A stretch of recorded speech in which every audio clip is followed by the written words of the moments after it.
Muchísimas gracias por sintonizar a Talking Rock en Español. Estamos transmitiendo desde la ciudad más feliz del mundo, Anaheim, California. Yo soy su servidor, Héctor Robles, y a mi lado está Cristian Mejía. Y vamos a hablar rock en español.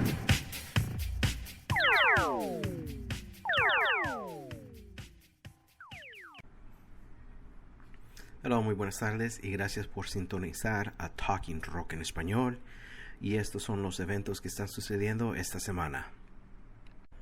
Este evento será en Chicago, Illinois, producido por Antonio Córdoba.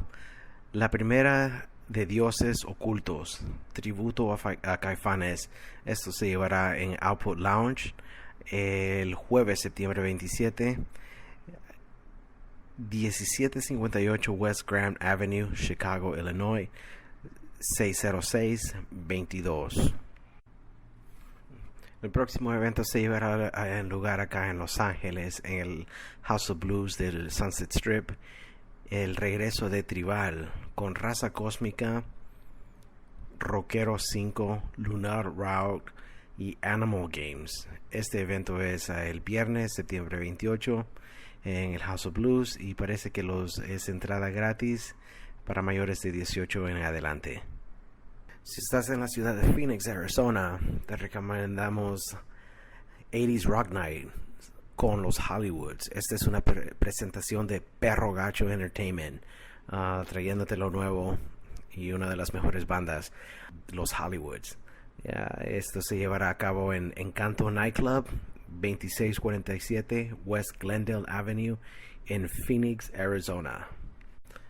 Y algo más cerca aquí de nuestra casa, el sábado, septiembre 29, en el Stardust, se presentará Experimento 56. Nuestro querido co-host Hector Robles, con su banda, se presenta con La Leche, Six Sex, Canvas y Alianza Rebelde. Y esto será en el Stardust, acá en Downey, California, 7643 Firestone Boulevard. Y otro evento muy importante también es Jarabe de Palo, se presenta en Los Ángeles. Esta es una producción por Galería Alternativa. Esto se llevará el domingo 30 de septiembre. Será en el Troubadour, acá en Los Ángeles, y a la misma vez estará presentando Bang Data de San Francisco, que es una banda muy buena, y Son Soles, nuestros amigos que hemos tenido acá invitados en el podcast. Definitivamente les recomendamos, este es muy buen show. Los boletos están ya a la venta, $25, y esto es este domingo, septiembre 30, y es para todas las edades. Para más información puedes buscarlo en thetroubadour.com o galeriaalternativa.com. Que este es el último evento que tenemos para ustedes, que se llevará lunes octubre 1. Es Vinfure, que ha calificado para las finales en Battle of the Bands. Se estarán presentando en Howl at the Moon, en City Walk, y la dirección es 1000 Universal Studios Boulevard, y esto parece que es para mayores de 18 años, para 21, mayores de 21 en adelante, y el cover es $5. Muy pronto tendremos a Germán Briseño, que es el cantante de Vinfure. Definitivamente es una persona que tienen que conocer. Bueno, y esto concluye los eventos por esta semana. All right, good afternoon, everyone. Sunday, September 23rd, 2012. And today, in Talking Rock en Español, we are going to be talking about the importance of picture photography, and also the importance of the album work. And this week we have Rick Perez from Mom and Papa Studios. Hello. Ricardo Delgado from Jester GRFX. And we also want to welcome Carlitos from Bionico. I guess, yeah, thank you. What do you mean, I guess? I play on it sometimes. Technically, I'm from Bionico too, so. Oh, I know, but I know you're from Bionico, but That was Rick Perez, guys. so, and also our special guest will be Carlitos, known as El Estereo. Correct, that's right. Hey. All right. So thank you guys. Thank you so much for coming by. Obviously one of the important things the reason I asked you guys to be part of the podcast is because in the past and also currently, I noticed that there's a lot of bands out there that they get so excited into the photography or into the album work, but it's never really something worth really looking at. You know, It looks very amateurish. Yeah. yeah, No, that actually does definitivamente happen. se mira muy. Hey, There are some stuff, some photography that I've seen. It looks like very, very unprofessional. And one of the things that actually kind of gets me is that when they start posting them before it comes out on the album or whatever, it's like right Yeah. away. That's a huge. Well, you got to make. I think that's a mistake because you have to build a little mystique. You have to build that. You can't just give the whole pie away. You know, you have to create something. When you're creating an album artwork, for example, if you're gonna include photos of the band, it's always a good idea to just hold the ones that you're not gonna publish, that you're not gonna print. But I'll let Ricardo talk more about the whole essence of photography. One thing I just want to throw in here as well, the reason that we wanted to have you guys on the podcast is because we heard that Ricardo Delgado always brings Jack Daniels to the party. So we're like, all right, well, go ahead. Make sure you get him on the podcast. I actually brought Gentleman Jack, who's my more refined uncle. Oh, nice. I mean, like, Jack Daniels is my other uncle, the black sheep of the family. He's the one that taught me how to ride a motorcycle, pick up girls, shoot guns, that kind of shit. You know. Pick, hot wire a car. But Gentleman Jack's more refined as I, getting a little older. You want to, Yeah, the more you hang out with him, the more you feel more close to the family. Yeah, exactly. And Nice. I've got some shot glasses here to commemorate the gathering of these men here. And Thank you. You're I've very got- kind. Thank you so much. I got 2 more glasses over here, so who's gonna join in the poison? I don't drink, man. I only You don't smoke drink? weed. Oh, That's it. That's awesome, dude. Wow. Sorry about that. Seriously? No. I'm just. I for some reason I have this deep respect for Your people cool that level just was starting to completely. fluctuate a little bit in my eyes. No. On the contrary, man. I like it. I like that. Yeah. You're going against the grain. That's fine. I'll stick to one vice. How about you, Christian? But okay, going back. All right. So, anyways, Ricardo, What do you want to know? yeah, tell us, man. Like, the importance. So how do you think the band should Approach the photography. about taking photography for the band? What kind of advice would you give them? I say you get what you pay for, and you don't know what you don't know. So when you're starting out and you have your cousin or your girlfriend's point and click Casio camera and she's taking pictures of you on stage, and that's what you're doing your first few gigs. I'm sure that's going to get you by and get you kind of noticed and stuff. But and it's somebody who's doing it for free and they're doing it as a labor of love and whatnot. And you get fan pics every now and then and stuff, but it's usually with a flash, and it's usually with like a point and click camera or some sort of prosumer camera, and it doesn't really have the range or the ability to shoot low light. So the flash, what happens is the flash just washes out all the mood and all the emotion. All the emotion and coolness and badassery you're trying to project to the your fans and your the people in the audience, it just kind of washes it all out. Yeah. It's like putting a flashlight on. It's just that there's a certain It diffuses the mood. It diffuses the mood. You got the pulsing lights, or you got just the ambient light from the stage lights that are just maybe solid or whatever, and they get that bar feeling. But many times I've seen photos of they all look the same because the band's just washed out. You can see the background and the foreground and the person and the instrument just in the same light, and it's just really weird. It cuts down on the the shadows. Like how we see. The reason why flash photography looks weird and maybe people say they're not photogenic is because they've seen themselves in a setting where somebody shot the flash right at them, and it just washes out your dimensions of your face. You see double chins, you see weird, things you wouldn't normally see. If I just looked at you, I see the lights coming from different angles, and the lights falling on you naturally, as if you were out and about. They keep using flash on me. No wonder I don't like my photos. Exactly. I don't like my photos either. I prefer That actually makes a lot of sense for me Yeah. too. I man. prefer to be behind the camera myself. But anyways, Correct me if I'm wrong, Ricardo, but I mean, I don't know too much about photography, but I know what looks good. And I'm a good observer as far as art. I study all kinds of art just through eye. I look at the books. I look at album covers. And then when I see photos, I observe all the little details of the photo, right? Right. And I notice that Sometimes photos have, when you have that artistic eye, you can see, like, for example, an object at a certain light and certain angle, and certain colors are creating this beautiful texture. So it works the same way in photos. Like when the lighting is hitting, it's shooting on while you're performing live. Right. The light sort of hits a certain way, and it creates this beautiful texture. So Yeah, and it's funny how, like, you know, if you want to get scientific about it, you know, the lights that are projected on you and what your face reflects and stuff, there's a certain like light colors and stuff, you know, they kind of push forward, and dark colors they kind of recede in an artistic sense, and scientifically, you know, to the eye, there's some sort of like spectrum shift in there. But what I'm getting at is, like, if you were to take, when I take my photos, I use available light. I happen to just adjust my settings for low light, and I use a lens that allows me to shoot sharp pictures in the low light situation. Also, I like to do that because I don't want to blind the guitarist when he's doing a solo. I don't want to distract any performer. I want to be able to take my photos and not detract from People not even feel that you're there. Yeah, I don't want to detract from the moment for anybody, because there's a ritual going on. There's a connection between the audience and the musician, and I'm just there to document that. I'm there to capture snippets of moments of somebody sending a message to somebody else.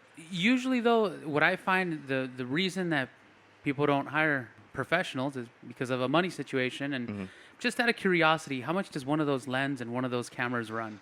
Well, I just recently upgraded my camera to a Canon 5D Mark II, and it went down in price. It was originally like $2,300 or $2,600 just for the body itself, and the Mark III came out recently this year.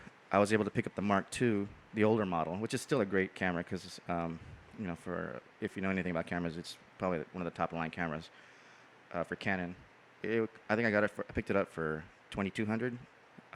Keep in mind, this is just the body only. This is the body, you know. Yeah, and it only takes the professional lenses now. So I can't go back down to use prosumer or regular lenses. But were you asking for the price so that bands can buy the camera? No, he was asking. I think we're going to get into what that. the investment is. On Yeah, the because I equipment. mean it's going to show, though, because I saw the pictures that you took for Christian for a few events, and I was like, wow, man, you could really tell it's a professional camera, and somebody who knows how to use it as well. Well, the sensor, it's come a long ways now with Canon. In the past decade, I think they've gotten these CMOS sensors that actually they capture the same amount of data or image as a piece of film would. So I think I ended up paying like $26 for that body itself. The lens I already had, the lens I've been using since 2006. And that's the lens. This is the lens I've been shooting all the bands on, and it's my baby. I'm not gonna tell you what it is, but that thing cost me that was like a $300 lens, and then there's a shroud and the shroud that goes around it. But you're basically talking about $3,000 for a camera that's going to shoot professional. Yeah, and then there's photography. the memory cards in the bag, and you send it in for cleanings and whatnot. And if I want another lens, if I want some sort of variety, I'd have to rent one or buy one, which is like the ones I'm looking at now is like close to like $900. I kind of cut my teeth on shooting Go Betty Go. They were like the first band that I ever followed around and kind of just got used to knowing how they were going to move and what they were going to do at any given time during the performance. Then I got a call from Zeno May and No Way Jose, and they were the first two guys to hire me. My stuff didn't start appearing on albums until maybe 2009, 2010, I think. How long ago did you started doing this then? The first time I took the camera out, I think might have been December of 2006. I shot Go Betty Go at the Lava Lounge, which I don't even think that Lava Lounge is open anymore. That's a big shout out to Go Betty Go and Emily Valentine, who I think she's on her solo career now. But I thank them for kind of just inspiring me to buy a camera in the first place and go out and shoot. But it seems that Rick's been wanting to budge in a little bit. Go ahead, Rick. Go ahead, Rick. Yeah, but what I've been wanting to say was... So sorry, we're talking No. you. Oh, no, don't worry about it. No, I kind of wanted to hear y'all before I stepped in. But going back to the original question, you were mentioning a lot of equipment that's expensive, and it takes all this great equipment to take great photos. But along with that, you have to have great content, and the content being the band. And sometimes the bands, what they have to do, they have to think of something conceptual with image. Image, I mean, I've heard Hector say this a lot. You do judge a book by its cover. Right. And not only do you need a good photographer, you need to have a good theme. You need to know where to take a photo. It can't just be a cheesy photo of like, look at me, I'm a big rock star, you know?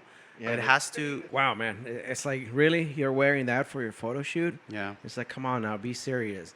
And I think one of the things that it's been done and it's an overkill.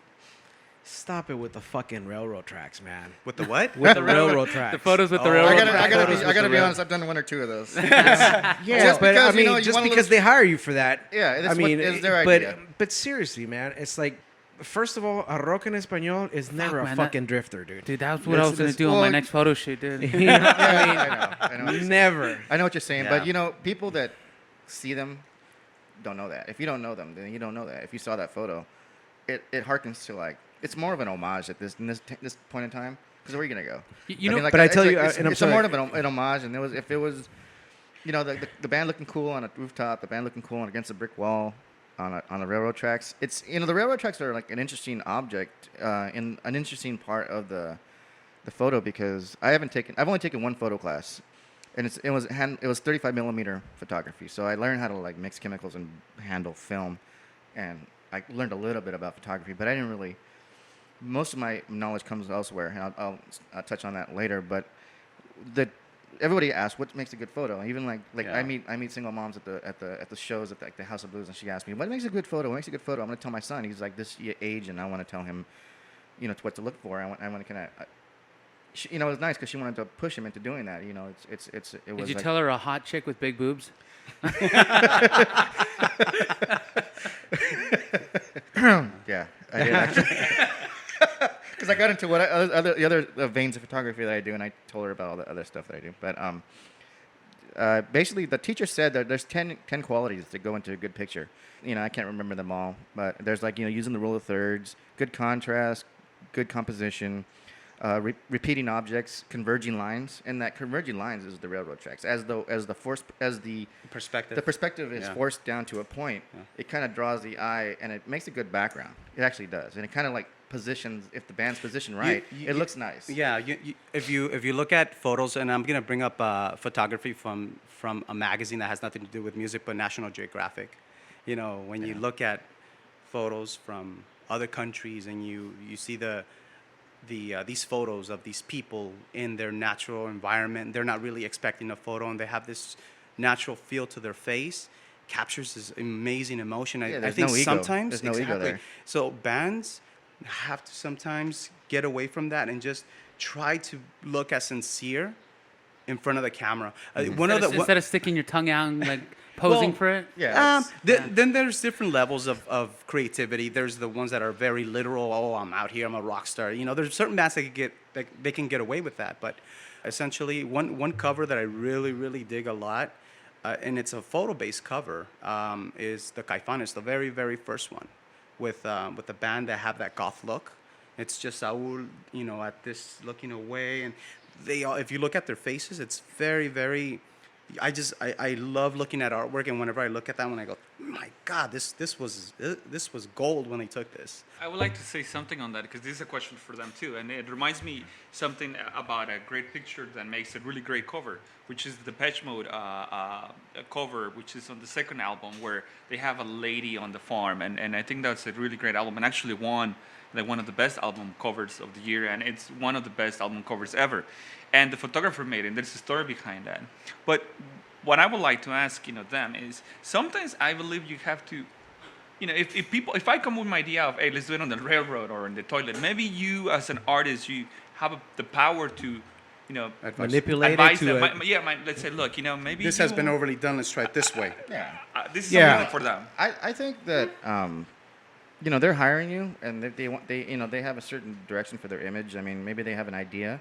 You can advise them. I mean, you can advise them. Say, you know what, that sounds a little corny. That's been done. We can, But you know. ultimately, they're like the client. And you let the client decide. But I mean, and I'll do it. I said, let's shoot it, and then let's try my idea. If we have all day to burn. You know, let's You know- work. It's digital.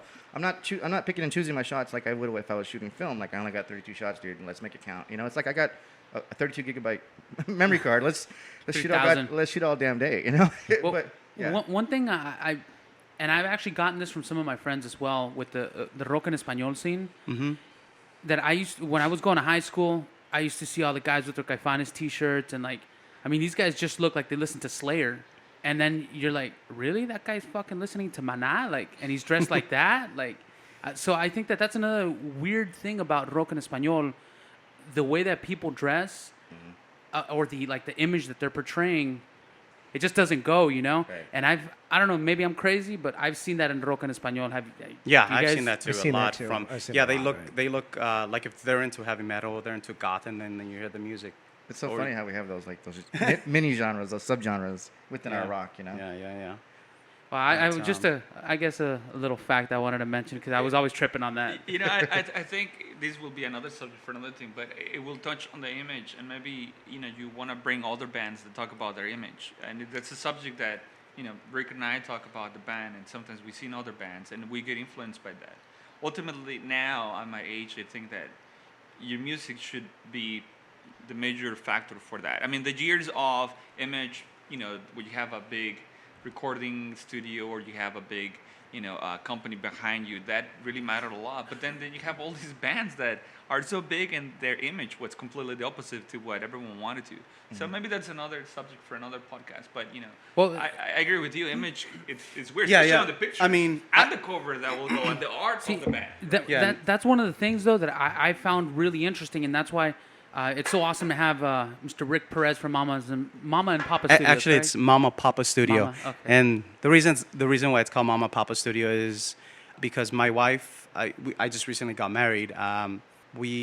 She has a daughter and I have two boys, and we met together, and she actually inspired me to name that. We're parents. She's an artist too. She paints, she draws. She wanted to start a little company, a T-shirt company. Say, hey, let's do this. So I thought of the mamas and the papas, and I go, hey, why not the Mama Papa Studio? But as I mentioned prior to starting, I was thinking of changing that. I don't know why. Yeah. What? I mean, have you developed a following already? I mean, why would you change that if you've already branded it? That's just my question. I was going to ask you I that actually earlier. like your branding. I to think be you really really- honest, I man. think I like that's- it. that's a good do you concept. feel there's more to gain by changing it, or do you feel like you probably would lose a No, little you bit know of- what? It's you would lose what you've already accomplished by changing your name. I mean, if I Kind was of like a band, No. you're losing your fan base slightly. I mean, Yeah, no, I get it. But you know what? To be quite honest with you, I never really thought that nobody really knows who I am or okay. knows who Mama Papa Studio is you- because I are you haven't really kidding me, branded bro? it as Are much. you kidding me? You did the whole wall for Al Borde. I mean, you've done like covers for Los Curanderos, for Love Star. I mean, Kabula. I mean, Never. you're talking. If you haven't branded yourself, I mean, I don't know who is. Yeah. I think, Those are Rick Perez, I or think did one you of the do it things with Mama is and Papa? it's always been a word of mouth. Yeah, You've exactly. always It's been always like been through word of mouth. way behind. Yeah. You know, And you know what? I really and I, honestly, I mean, that's really cool. To me, that's something really cool, where you could actually work in the industry and be way behind in the back scenes.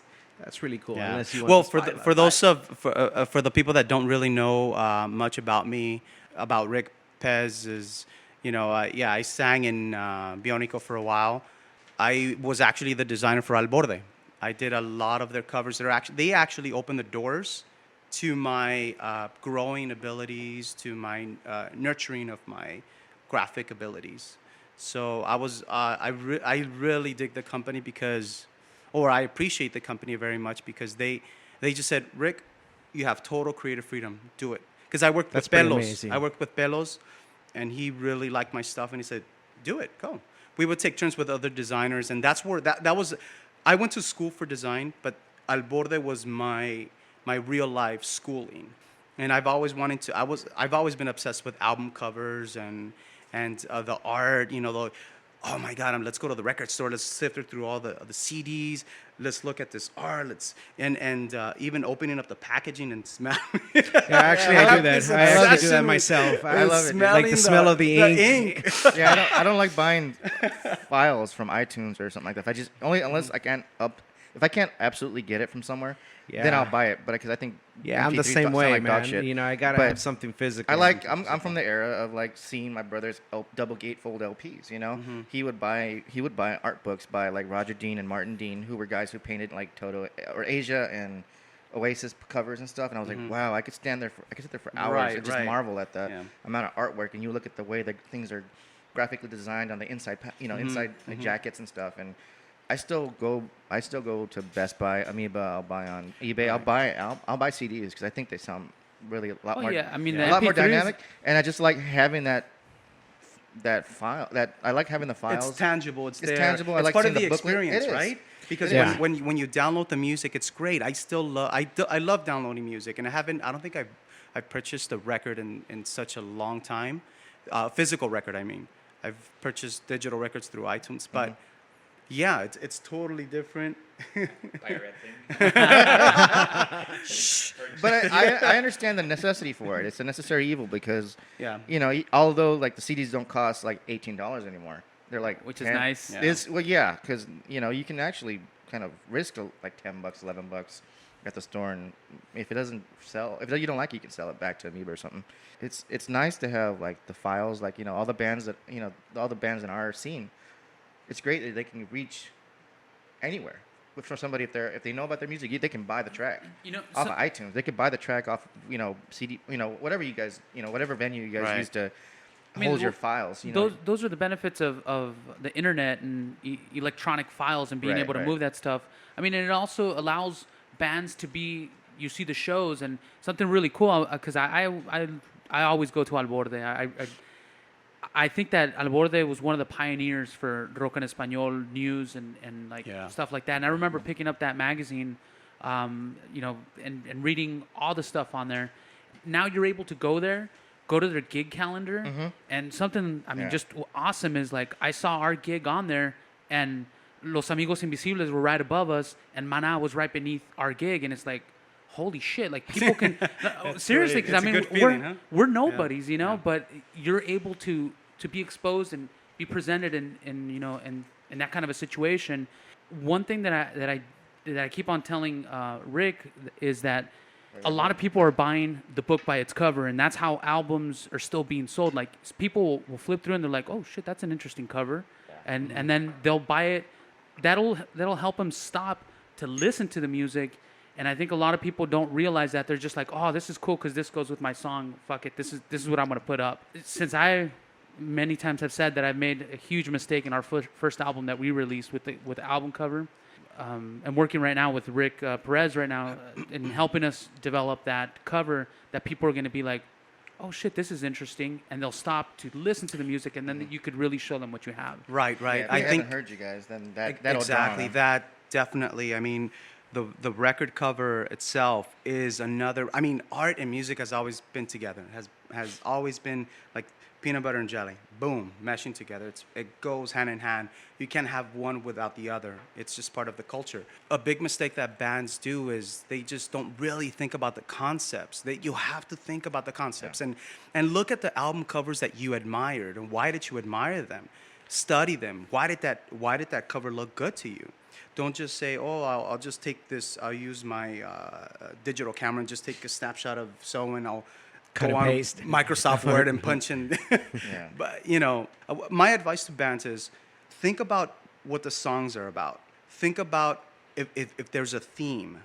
If there isn't a theme and songs are all over the place, just really then think about what you really like. What drives, what's your philosophy? Everybody has some sort of philosophy. Sometimes you can look through go to a place where you can find vintage photos. I've seen some very interesting photos for sale from this lady that just traveled all over the world. There's different outlets that you can do. You can, or if you're just, oh my God, I have no idea what to do because I don't have that type of a creative mind. Then yeah, go out and hire somebody and have them help you. You're gonna want to manicure your image. I would think you want to manicure your image as much as you do your music. It's a nice balance. But I think that a lot of musicians, we're so focused on this is what I do, this is what I know, that you're kind of lost. And sometimes, even like Christian has said, you just want to put it out there, but you don't realize that if you just throw it out there, it's not going to stick to the wall. Yeah. But if you're able to really just invest a little bit, because a lot of people will spend thousands of dollars in the recording, Right. and then they're like, oh, well, yeah, just slap Yeah, on we that ran to out of sell it on money the and front. we don't know what to do. Yeah, with the album you want to cover. stand out. You And- want to stand out. You want to show your uniqueness and what makes you special. Yeah, and, Yeah. and what you guys both do, the photography end of it, I mean, just to just to put your presentation is extremely important for people to look at it and go, oh shit, that's a band that's got their shit together. And then on the other end with the photo album stuff, when people look at it, like I was mentioning, they'll stop because they're like, this shit's interesting. This is professional. And I think that ultimately that's what our goal is, to make people stop and say, that's a professional. What happens is you get what is called a band portfolio. So if you want to get to the better venues or many places, they ask you, well, show me your portfolio, like a little bio.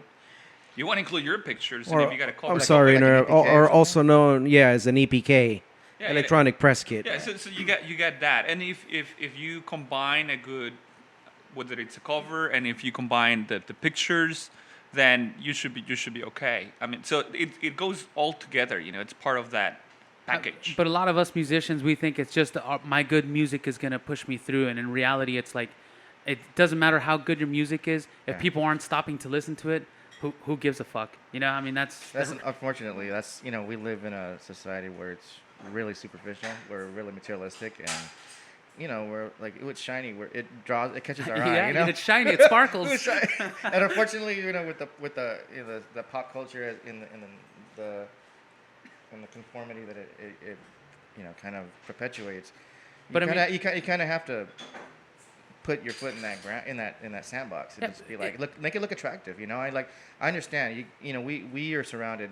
I'm fortunate. I feel fortunate because we're surrounded by so many talented individuals and musicians. Nobody's gonna know if you don't catch their attention.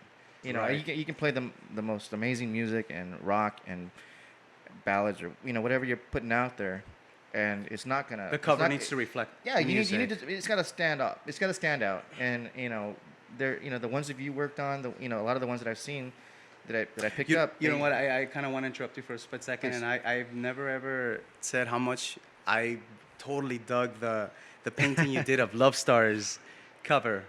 When I saw it, I'm like, oh, I was really, Thank I was you. like honored and. Well, let me ask you guys this real quick, just because I'm actually kind of curious to see what your taste is. What would you say are album covers of bands of rock en español that you're like, that shit was badass? Well, let's start with Mr. Jester GRFX over here. Shit. Just to anything, man. I think you should ask that question. I'm gonna touch on that, but it's really not gonna be on my preference, but the fact that some albums become so iconic. You got the white album from the Beatles. You got the black album from rock en Metallica. español, rock No, en but español. I'm going. But then you got the Jello album from Pastilla. That's what they call it, the Jello album. Yeah. This is a funny fact. Richard did the cover for Curanderos, right? And which had a different name, Transmisión, and then it became Is that the one with Evolution Show. But this they don't know it like that. Most of the people I know, they call it the TV Heads. That's exactly album. what I was gonna say, dude. So Yeah. this is where a cover becomes iconic for whatever reason, and I think that when you get something like that, where you go back in time, you relate to it. It's 15 Letras has a really cool cover. It's just black and the 15, and it's Chincha Berrinches has that little heart. Chapulín Colorado thing. Yeah, these are the icons that make sometimes even the logo, which is another part of them, which is a band also have a logo. Curanderos with that little, their style of lettering. So when you have all that together, then you create something that becomes iconic too. So which one? No, you're good. Your brand, basically. Yeah. So favorite cover of a band, local. Top. You know Is what? it One of my locals? favorite ones. No, Or just just in rock en general? español. And Just rock en Rock español in local, general. seriously, one of my favorite covers. It's Viva Malpache's Greatest Hits. I think that was a really cool idea. They came out and not only that, but the city was really cool too. You open and you see them in a bar taking pictures, but the fact that they made it look like the greatest hits, right? I think that was really cool. A vintage feel to Yeah, it. it's one of my. I really like it a lot. I think it's a really cool one. I don't know. I was a fan of this local designer that I used to admire his work. His name, I wrote it down here, is Andres Montes. He designed the Voz de Mano covers, I think a band called By You, if I'm not mistaken. But he did. Do you guys remember Pub magazine? I mean, Okay, so Pub was a very artsy, horizontal-looking magazine, very good quality. I think Pastilla was on the first cover. This guy was, to me, I was going to design school, and his stuff was, I would always just look at the work that he would produce, and yeah. So like I mentioned, it was the Voz de Mano, the Ruta Satélite, the Poland, and then again, I'm gonna go back to the Caifanes album. I really just dig that photograph album. For some reason, I tend to have this soft spot for like album covers from the new wave era, you know. Let me see what other covers. Gosh. I like 'cause- Kabbalah's stuff that he did too. That's actually a pretty cool. His Kabbalah cover is actually cool because he's like a superhero, but he's got a little play around when you flip at the cover and you look at it in a different angle. It's It actually has two covers. Actually, if you pull out the sleeve and there's another cover on the inside. Oh shit. That's pretty impressive, man. And well, what about you, Mr. Jester? You put me on the spot. I've had like 4 minutes of like being able to like think of stuff. I just moved recently, like in the spring. Look at this, trying to make And excuses. I haven't actually unearthed from my boxes all my CDs and stuff. But man, are we talking about local or just Spanish, rock en español? Rock en Any español. cover. Just rock en español, or Okay. you know, any cover, man. If Okay, you like an English one's one of the cool, ones too. that got me, that grabbed me was Go Betty Go's Nothing Is More, or was that the name of the album? Go Betty Go's like main album. Okay. It's just really simple. It's got their name, the name. On a torn piece of paper, and it's like duct taped to like a flat surface and stuff. And it kind of reminds me of like, maybe it's just me injecting my imagination onto it. It just reminds me of like maybe that's just their a photo, like a snap it of like one of their days of recording, and they just like put their duct tape their name to the There's an organic element to the cover. It's very simple. It's got a lot of very indie nice. cred to it because it looks like like they just slapped it onto their reel. They just put the album in the can and they just duct tape their name to it so that and you see that a lot. I mean, my background comes from a lot of like indie short student film type things we do. My cousin and I do the 48-hour film fest. We go down to San Diego and do the shoot a film and deliver it in 48 hours with a talented group of individuals. And I work at a post house in Hollywood, and that's my day job. And I see a lot of tapes and video, high-end videotapes and film canisters come through, and they use duct tape or camera tape, and they just tape on a label onto there. It's just the stuff. So that there was the floats around. creativeness of that. It's like the stuff that floats around in the background of before it's released to the public. It's kind of like if you put a demo on, or saying when you say like, okay, we've locked picture, we've locked sound. It looks estilo casero, así como like- homemade but very well crafted. Yeah, and it just seems like when you say the film is in the can, it means you're fucking done. All And right. you realize that you've shut the door and it's going to go out to the public.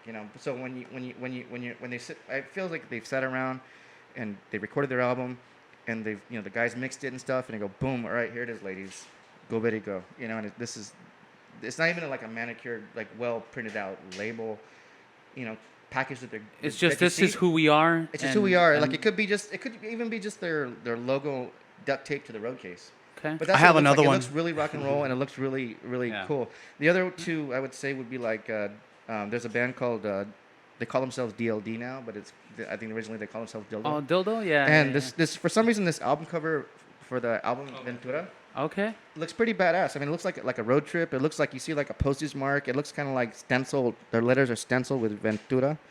There's like a car and a you see the desert landscape, and you see just the car rearview mirror or the side mirror and stuff. And Okay. it just for some reason it really Stands out to you. stands out. I can almost feel the breeze. I can almost feel the heat. And just like sipping on beer, driving down a desert road. That's what that's- Obviously, this guy's been stopped for a DUI before. no comment. Oh man, there's But- like a lot of party And then going there on was over another here. one I think that I remember was there's this really good band from Spain called Amaral. Yeah, I'm And they have this really cool. They have a really cool album cover called. I think the album's called Gato Negro, Dragón Rojo, and it's just a really cool photo shoot. I mean, it's like, I don't know. It's just really well lit, and it's really well manicured, and it's one of their probably like, I don't know how many albums, but it's probably like 4 or 5 albums into their career, and it looks like it's a certain point where they've come to a point where they're really refined, and even though they put on a good show, and they still have a lot of artistic integrity, they look more sophisticated at that point. And, Wow. and that's a level I'd love to see all the bands that we work with hit. Where they're well-respected artists. They get paid well for what they do, and it's just the way I shoot. This is kind of the intent I go into when I shoot a band. It's making them look professional. I want them to look like I treat it as if I'm shooting them for the world to see. I treat them as if I work for Rolling Stone or Filter. And you know what? Touching on that basis, that I feel that a band should always try to compare themselves to who are your heroes, man. Maybe it's Soda Stereo, maybe it's Metallica, whoever it is. Look at these great bands. Try to compare yourself to them. Use that as a competition. And wow, this is great. I want to reach this aesthetic or this musical level, And I think that's very... I just remembered that there are other covers that I like, and the reasons why. There's one that is Ustar, which is like a blue cover, and it's actually... I remember that a lot, and I remember when he gave me the CD too. I like Pastillas has one where I forgot the name of the album right now, where it's the chick that is laying down, like Pastilla? You got my attention already. It's a chick laying down, and it's kind of very like lo-fi, if you want to call it. I forgot what the name is. The album is. It was a pretty EP. It's a small EP, and I really like that a lot. I like that cover a lot. It's really really really cool because they made it so like almost you got it through him. They did, a very few run. If you actually got that with the cover, it's really cool to have it. But another one that I remember too is it's Enjambre, Mania Cardíaca, which Julian gave us copies in. And it basically, they made it off of cardbox. And they had like this picture that was glued to it. It was the EP prior to the album, El Segundo Felino. And Juliette did something very similar to it too. So then you got also the concept of not only creativity. That's creativity. That's creativity. And there's some few bands that do that too. There's also I want to take notice on this La Santa Cecilia. My God, they did a really good job as far as packaging some of their EPs or singles. I'm not sure what they were packaging, if it was like an album. Well, I think it was really cool what they did because they helped.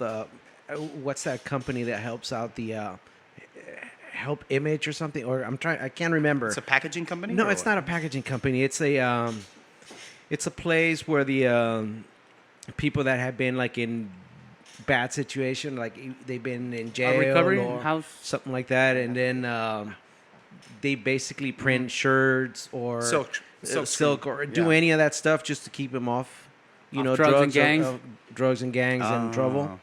I can't recall what the company is called, but in this case, basically what they did for every album, they had like little kids design their own artwork and all that, and that was really really cool. See, that's the creativity. That's very creative, and a child. I mean, they're not going to be able to draw this fantastic human form or whatever object or aesthetic, but there's some very innocent and pure and artistic. I think children are artists. Children, I think they're all artists, even though if they have this little weird stick drawing. I admire that. Like my kids, it too, dude. Yeah, I've been wanting to do T-shirts, that stuff. I want to say something before I forget of photography, because I think also there is something that has happened now, and I think that I look at a lot. One of my favorite bands is Depeche Mode. It's an electronic band, but I look at them and I always look at the albums. They always worked really hard to have this concept on their album. And they had this amazing photographer behind them. I mean, the guy is pretty well known. Is it Anton? Yeah, Anton. So what you have is that I think that nowadays a few bands really care about collaborating. The whole idea of this is my music, but then it's all art. No, it's not only your music, what goes on it, your image, but that last package, this is what becomes the tangible thing. And I think the reason is because now it's MP3s and you just download and that's basically it. But if some bands really pay attention to that and they really get to do that, there used to be awards for like pictures that went on albums. In this day and age, this is one of the reasons I actually had you guys in here, because the internet, the amazing thing, I believe the internet is magic. Right. Okay, this shit is just fucking magic. The internet's the wild, wild west of all right, it is. But at the same time, if we look back on all of these rock en español, like the local bands, or no matter what, you're still gonna need to go out there and tour. right? Well, you know what? And I don't know, Just dude. a second. Hold on. Let me finish. So the thing is, I don't care what you think, but make albums because that's gonna make you move to the next city. Yeah. And especially by having that killer photography, that killer artwork, you're gonna leave people impressed. Where they're gonna be like, I need to have it. Right. Maybe, and even though even for the maybe aesthetic value of it. even though maybe you suck, but the album cover and the pictures in it, they might want to keep it and say like, hey, That's I bad. saw these guys Yeah. when they were starting out. So never think of it like, don't ever forget to touch up on that, like the album cover and the photographies. You can never, because see, when you download it, you only get the album cover, but inside, when you go out, and if you see a live band and you buy their album, there's more to it. That art, that I mean, digital like, can't think give about, you. Think about it this way. I agree with that. When we talk about like LPs and cassettes and album covers and actually holding a tangible piece of art with it's a amalgam. It's a mix of music and art. People who've grown up in the 80s and teens in the 90s and now they're in their 20s in the 2000s. They don't know anything other than we didn't have the internet Right, I'm 37. I don't know, but I mean like 37? I didn't grow up in the age of the internet until like I'm 22. I actually act 21, but that's beside the point. But when we grew up and we didn't have the internet, this isn't we didn't grow up in the age of information. We didn't grow up in the wild west of information on the internet. So what you knew about bands, whether it be on what you saw on the album and what you saw on like say I don't know, Magazines, a lot of magazines, yeah. or fanzines, or on their like fan if you were at a fan club or whatever, that's all you got, and you kind of held on to it really. So that dear. kind of defined the bands. Right. Yeah. That helped a lot. So now we have Facebook, we have MySpace, if anybody. But you know Twitter, what? But you know what? Instagram. Reverb Nation, you have Google Images. That's pretty much like the main outlets of what the band you see. And of course at the shows and stuff. So later on down the line, and I'm a big fan of films that are very about a dystopian future. So like when computers crash, when Skynet takes over the world, when things. So you're very into the Judge Dredd and Judge Dredd, Judge original, Dredd. Judge Dredd, and when everything goes all Mad Max and Book of Eli, Okay. we're only gonna have tangible things, like if a big EMP hits or nuclear blast hits and it becomes all the road, you're Okay, stop scaring the people. Mad Max shit. I think this guy's been Max watching. Headroom, remember that yeah, show? exactly. I think this guy's been watching Preppers a little too much. When people start burning books and shit and albums, if you get enough conservative people to start burning albums, you're only gonna have later on down the line when you're 50, 60 years old and you show your grandkids your album. Are you gonna want to show them The a digital little version? stupid Memorex demo, or are you gonna want to show them an actual album? This is the culmination of my life. This is my legacy. This is, do you want to say, I wasn't a musician. Yeah, I did a couple gigs. No, do you want to show them a real album? Mm-hmm. This is your art. This is your life. This is your passion. Do you want to show them a nice package of, this is what I have to show for my life as an artist, or do you want to show them some Memorex, TDK CD demo? But I think a lot of people bitch and complain about rock en español, but I think that this is exactly what we need to step up in order for this genre to become what it really deserves. To be You taken hit something seriously. very, very- to be taken serious. Exactly. You guys just hit a very important point right now. I think that if the scene needs to be looked upon as an important movement, along with the music, the image is very important. Yeah. Very important. Bands. Bands, stop. Oh, I'm just going to play and people are going to follow me. No, you have to give them an experience. When they look up on you online and they have these, and they find your band and they see these cheesy photos and these things, it's gonna they'll still be like, okay, this band's pretty cool, but it doesn't don't have give their that shit extra together. punch. Yeah. Right? It doesn't give that extra punch. Wow, these guys have it together. They create mystiqueness. There's this other element. Then because a band's you're supposed to start leveling yourself up to this unreachable mode where you're, oh my God, this band is great. I want their autograph. That's why Yeah. people want people's autographs. It's because they're untouchable. They're Christian, what- you want to say? I totally agree with you Yeah. with what you're saying because no matter what, it seems like some of the bands have been out there for a year or over 2 years, and they're still like at the same. It's like, and I see them kind of flatline. Okay, what have you done now? You played all these gigs, great, but you still haven't moved up to another professional level. You see what I mean? Yeah, And exactly. I actually, touching on that, this is the whole way that we perceive some of the things too that we did, with flyers. This is another special thing that kind of goes Yeah, together. absolutely. With artwork. Oh, yes. I mean, we got a good example here. You got both of them.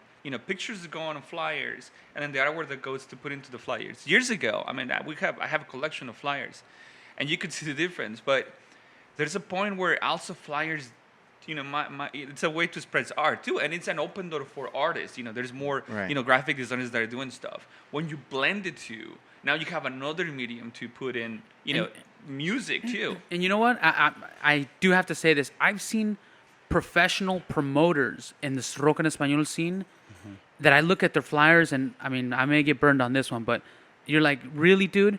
That's your fucking flyer for that huge fucking event? Like, Yeah.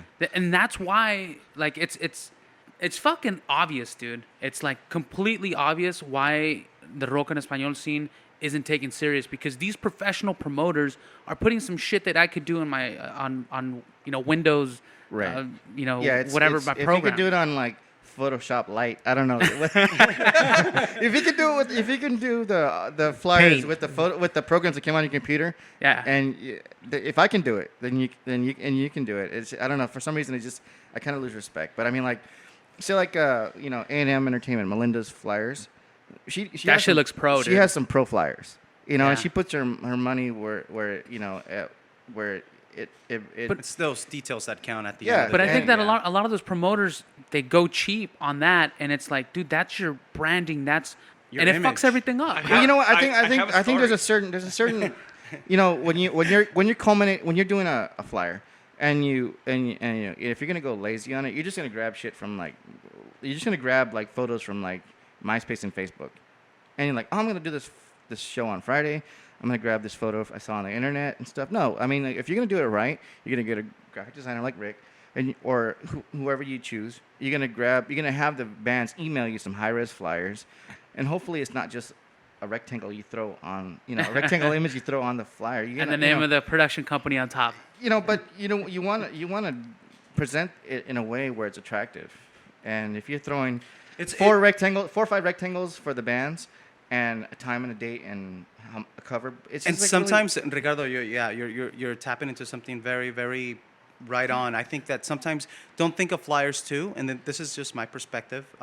Don't think of flyers as here are the bands, boom, boom, boom, boom. Here are their pictures because they look like rock stars and whatever. No. Go think of something different. Think of the posters that went on in the '60s. Think of the rock posters. People still frame those Yeah, like things. the Black Exactly. Keys, like Think of- bands like the Black Keys. Yeah. They hire artists for Exactly. every show. For every show, Yeah. and they go through they do homages to like the And sometimes, they you do know homages what? to different art movements. Like it escapes me, like the names of the certain art movements escape me right now because of Jack Daniels. But you get a certain like level of, I mean, I would even suggest choosing different graphic designers to inject their style. Their own Yeah, yeah, perspective, absolutely. Their own ideas. Yeah. and- I have to say something about this because this is where the whole thing kind of foils into one single thing. You see, I understand why some promoters want to do that too. If a band doesn't have a good picture, and the only picture is the one you find on MySpace or Facebook, and that's the only thing you're gonna grab. I know for a fact because when we were playing, people would say, "We're gonna make a flyer. We need a picture of you." Now, if we don't have a good picture, whatever they can find, they're gonna do it because that's how they want to do their own flyer. So this is where everything kind of comes round. But when every flyer looks shitty, I doubt it's the picture situation. Well, that I agree. And I would rather see the band's name, logo. I agree. Yes. I agree. Hopefully done by a graphic designer such as Rick Pez from Mama and Papa. But I like the logo. I'd rather Than see the the picture, logo right? Yeah. than a shitty picture.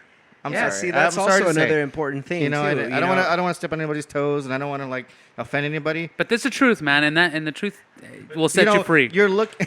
I'm gonna say something, but If you wanna maybe see we something can edit it attractive. later on. But I don't.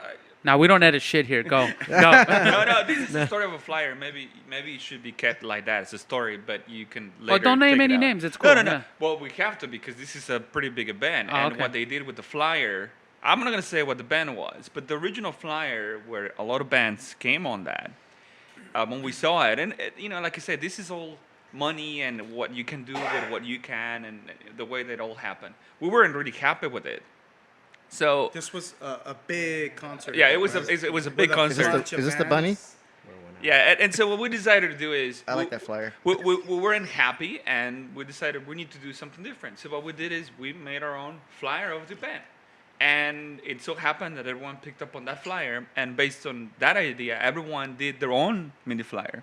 And this is a good example of, sometimes if a promoter doesn't do what you want, the whole idea of this is if Do it yourself. Do it yourself, and try to do it better. As a matter of fact, that just happened with the flyer that I had Rick do for us for our band. We're playing the Long Beach International Marathon or something like that on October 7th, and we asked Rick to do the flyer for us because the flyer that the individuals had made, it's a really basic flyer. They're on like donations and stuff, so you can't really fault them for not putting a badass flyer for the bands, But we went ahead and had that flyer made, and what it did is it made the coordinator go onto our Facebook and be like, dude, I want to see you guys. And that's like the coordinator. And she told me, she's like, I've never had a band do this before. And I think that's the kind of professionality that you smile and you're like, fuck, that was worth every dollar that, And just to clarify, we're good friends with everyone that put that show together. So I'm not saying anything bad about the flyer. Don't be scared, fool. Don't be scared. No, I'm really not scared because we got a really good friends off of that, and we go back a long time. But the idea in here is that sometimes, maybe the promoter doesn't really have money. He's doing the best for you to help you out. Maybe the promoter is starting, right? Or they're trying to do something really big. It has happened. And, it could happen too. But that doesn't stop you as a band to reach to someone else and say, look, I'm not happy with this, but I can make it better. It's your band anyways. That's what you're supposed to do. It's your business. Right? It's in your business to do it. So when you put all the three together, you got photography, then you got the design, and all that goes into the cover. It goes into your package that you present. It goes into your MySpace, your Facebook, all your media. Your press kits and all that and stuff. your flyers. But he's made some of the really more iconic Al Borde, covers. And here's where the story comes in. He did this Café Tacuba cover where they're like Lego almost, like, Oh, yeah. And so what we decided to do is, I told him, you know what, let's print this. So we went and made some shirts, only 4. One for each of the guys. We were at the House of Blues, went backstage, gave it to the guys from Café Tacuba, and they liked it, right? That was really cool. But then later on, we were at House of Blues one time, and we saw this guy with the shirt. No. It was the Zoe show at the Nokia Theater. Continue the story. Yeah. I did the cover for Café Tacuba on the Al Borde magazine, and we were there, and there was this guy wearing the cover of that I did on his shirt. And I'm like, oh, man, what? And I asked him, hey, where did you get this? And he's like, oh, I bought it at the Café Tacuba concert that happened a couple of months ago. Wow. So, so they grabbed the cover. They somehow bootlegged the shirt, and they just sold tons of them. There was... It was I was flattered, There's times where I was what? That's fucked up. Do you But think... other sometimes, that's almost like a really big compliment. There was times where I've posted photos up. That was the word I was looking for. It's a big compliment. I've posted photos up at like Savoy Lounge. A certain when way back in like 2007, 2008, I posted up the photos, and they would disappear. Whoa, shit. Right off the wall. I don't know how they walked out the door, but I mean, they would.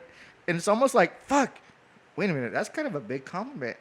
They your liked work's it that so much good? they were willing to like, Go to jail. steal it, run past security, and or like grab it. And he's like, I fucking like that.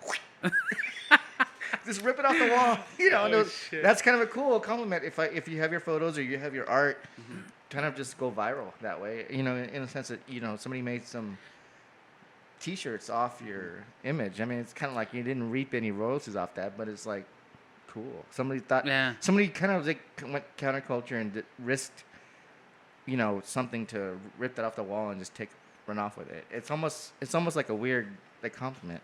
Well, unfortunately, gentlemen, we're actually out of time. You're killing me. What is that? The egg timer just went off. Bing. Really? And but I mean, this is so important, and I've found it that it's been one of the biggest mistakes I've made with my band. That it was really awesome that you guys were able to come and share, exactly what you guys do. Is there any way for bands to contact you guys? Because if this is what they need, then I mean, who better than the main guys, right in front of us? How could they get a hold of you, Jester?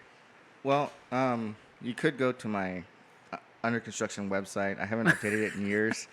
www.jestergraphics, JESTERGRFX.com.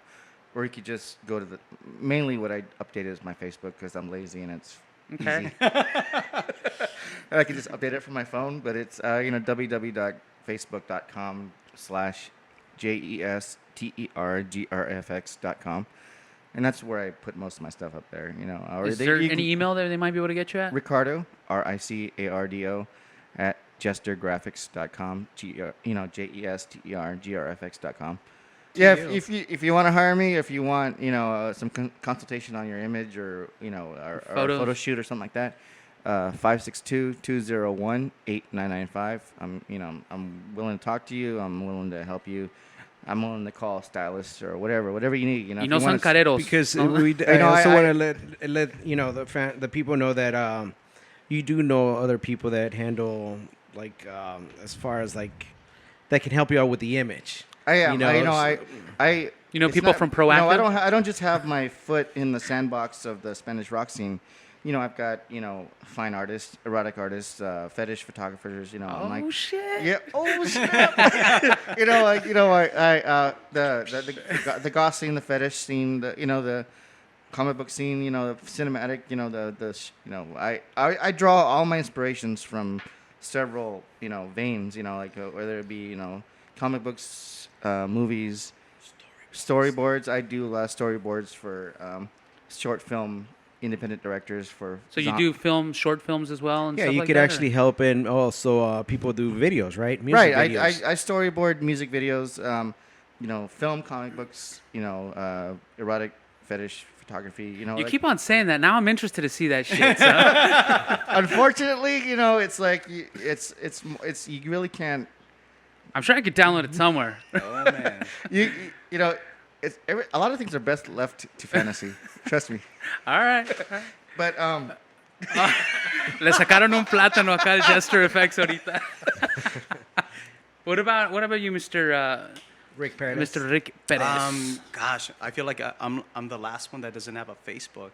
Well, I do. You have a Facebook? I Yeah, have a you do. Facebook. I have Facebook, but I You don't still really have that avatar, I don't right? go on there. I really don't go. For some reason, ever since I deleted my MySpace, I've been out of the social network. I don't know. So how but can I get a anyways, hold of okay, you? so to backtrack, I am in the process of not fixing, but building my website with all my work, and so that should be up soon. And what's the I don't have the URL yet. Okay. But if they want to contact me, they can reach me at Rick Pez, RICKPEZ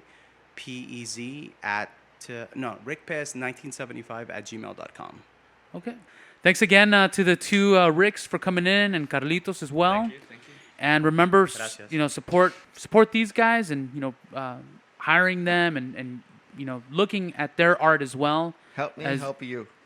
There you go. And keep on listening, because we will keep on posting podcasts, and hopefully, if you take anything away from these things, hopefully you just enjoy to get a couple of laughs. So thanks again, and you guys all have a good night.